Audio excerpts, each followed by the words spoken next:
लेकिन जो लोग प्रभु में बने रहते हैं और परमेश्वर के सच्चे दासों का ऑनर करते हैं, उस ग्रेस को वो समझते हैं, उस अभिषेक को, उस अनॉइंटिंग की वो कद्र करते हैं, उनके जीवन में इसी तरह से परमेश्वर उन्हें बढ़ाता है। इसलिए लोग सरप्राइज हैं कि हम सुबह 10 बजे 9 बजे खुद ही जाकर हम शुरुआत करते हैं अपनी सभाओं की, और ये स्क्रीन पर आते हैं और दोपहर को 2 बजे आते हैं, और इनकी कलीसियां हमसे कैसे बड़ी हो गई।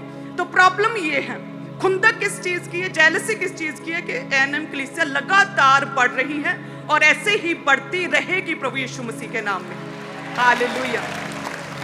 तो मेरा ये विश्वास है कि आप सभी भी जन कमर कसे रहें, आत्मा में बढ़ते रहें, प्रभु के दास के द्वारा दिया गया जीवित वचन, वो सामर्थी वचन जो हम ग्रहण करें, उसे विश्वास के साथ उसे फॉलो करें, उसे मनन करें, अपने परिवार में, अपने जीवनों में भी उसे इम्प्लीमेंट करें।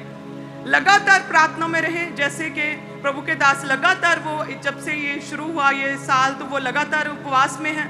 मैं भी लंबे समय से उपवास में थी। तो जिन भी लोगों को परमेश्वर का आत्मा अगुवाई करे, मैं आपसे बार बार कहती हूँ वो लगातार प्रेयर्स करें। हालेलुया।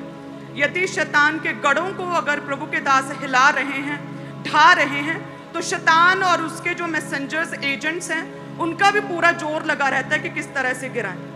तो इसलिए सब कलीसियां, जैसे प्रेरितों के समय पर सब कलीसियां कहते मिलकर प्रार्थना करती थी और परमेश्वर के दासों के साथ, अपोस्टल्स प्रेरितों के साथ खड़ी रहती थी, और प्रभु यीशु मसीह के समय पर किस तरह से उनकी कलीसिया उनके साथ खड़ी रहती थी।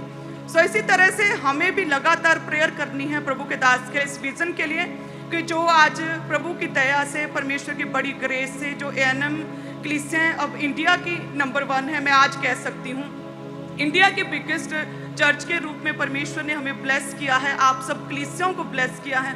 ये सच में परमेश्वर ने अपने दास की वफादारी को देखकर किया। यदि प्रीच तो सभी करते हैं, एक ही वचन है, हर व्यक्ति सेम वचन बोलता है कि पवित्रताई में रहो, परमेश्वर की आज्ञाओं को पूरा करो, लेकिन देखते हैं कि कुछ जब बोलते हैं, अपोस्टल जी जब बोलते हैं आत्मा से, तो किस तरह से रूहें बचाई जाती हैं, किस तरह से वचन सुनने से उनके जीवन में वो काम आता है, किस तरह से दुष्ट आत्माएं भागती, बड़ी बड़ी बीमारियों से परमेश्वर हील करता है। जब वो बोलते हैं, प्रभु के अभिषेक दास, मसा पाए हुए, जिनकी लाइफ में मेहनत है परमेश्वर की, जब वो बोलते हैं तो लोगों पे उसका असर होता है। वह वचन तो सेम है, सब सेम ही बोलते हैं, असर किन के द्वारा होता है, किनको परमेश्वर बढ़ाता है, जिनमें परमेश्वर का मसा ठहरा हुआ, जो प्रभु के वचन को पूरी तरह से सेंटमेंट करके फॉलो करते हैं और पूरा करते हैं। हालेलुया। सो इसीलिए हमें ये जरूरी है कि हम लगातार जो है अपनी पर्सनल लाइफ्स को परमेश्वर के आगे रखें, लगातार बाइबल को पढ़ें, वचनों को पढ़ना आपके लिए बहुत जरूरी है। यदि बाइबल में लिखा है कि कोई भी सास ससुर नाम का शब्द नहीं है, तो इसका अर्थ यह है कि आपके जो इन लॉज हैं, उनसे भी आप सेम उसी तरह से बायोलॉजिकल पेरेंट्स की तरह आप उनसे प्रेम करेंगे, क्योंकि परमेश्वर ने तो कहा है कि सेम ही है। तो उसी तरह से अपने पड़ोसी से प्रेम करने का अर्थ है कि यदि आपके आसपास कोई बीमार है, कोई नशे में है, कोई दुख में है, तो आप उन्हें बताएंगे मसीह के बारे में, ताकि वो चर्च आए, वो बचाए जा सकें। सो ये पड़ोसी से प्रेम करना है। हालेलुया। सो इस तरह से एक दूसरे को हमें आगे बढ़ाने में प्रयत्न करते रहना चाहिए। जब हम प्रभु में आए तो अपोस्टल जी ने कहा कि अपने विरोधियों को क्षमा करो, जिन्हें आप लाइक नहीं करते हैं उनसे प्रेम करो। तो हमारे लिए बड़ा कठिन था, क्योंकि हमारे गांव में एक परिवार था जिनके साथ हमारी कभी भी बनती नहीं थी, मेरे पेरेंट्स की।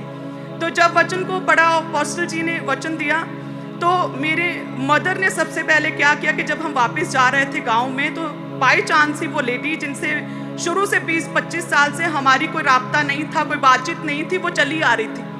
और प्रभु के दास ने क्या वचन दिया था कि माफ़ करो, अगर आपकी लाइफ में ना आपका कोई बैड एक्सपीरियंस है किसी के लिए, कोई भी पास्ट का किसी ने आपके साथ बुरा किया है, तो उसे छोड़ दो, माफ़ कर दो, जैसे पिता ने माफ़ किया हमारे गुनाहों को।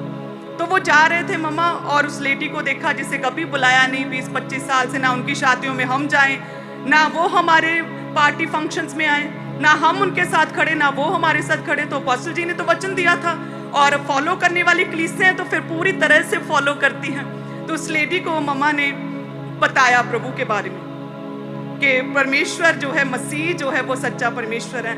आपके घर में जो भी प्रॉब्लम्स चल रही है, यदि आप चर्च आएँ तो कितना अच्छा होगा, आप प्रभु को जानेंगे, आपकी लाइफ में से दुख दूर होंगे, आप एक बार आकर देखें। तो बड़े प्यार से मेरी मदर ने बात की, तो वो लेडी भी सरप्राइज्ड थी कि ये चेंज कैसे हो गई, ये हुआ क्या है। हालेलुया।